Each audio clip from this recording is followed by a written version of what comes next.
So today we're going to be making pickled red onions, which are my absolute favorite thing to put onto a hamburger. First, we're going to chop up an onion. Big pieces is fine, just as long as they fit into a mason jar. Step over the funny looking rug and throw the chopped onions into boiling water. After a few moments, drain the water off and let the onions just hang out and party for a bit. With the pan back on the burner, heat up 1.5 cups of white vinegar and throw in half a cup of sugar. Wang jangle that mixture with a cinnamon stick and then throw that in too. Toss in some hot peppers, realize that the heat is way too high, so bring it down to a simmer and put the lid on. After about 10 minutes or so, pull off the lid and add the onions back in. Stir it around so you feel like you accomplished something and then recover it. Again, 10 minutes.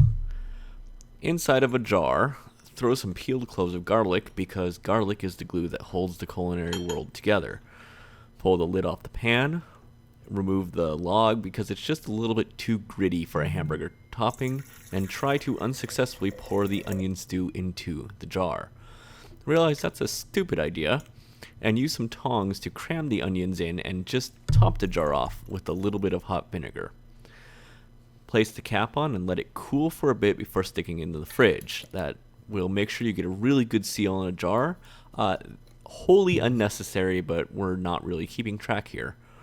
Finally, after about 5 hours or longer in the fridge, get some knot burgers to cook up. Cast iron is always the way to go. Be sure to toast your buns and assemble the thing. The bright red color means it's working. Spicy mustard completes the burger, and do enjoy.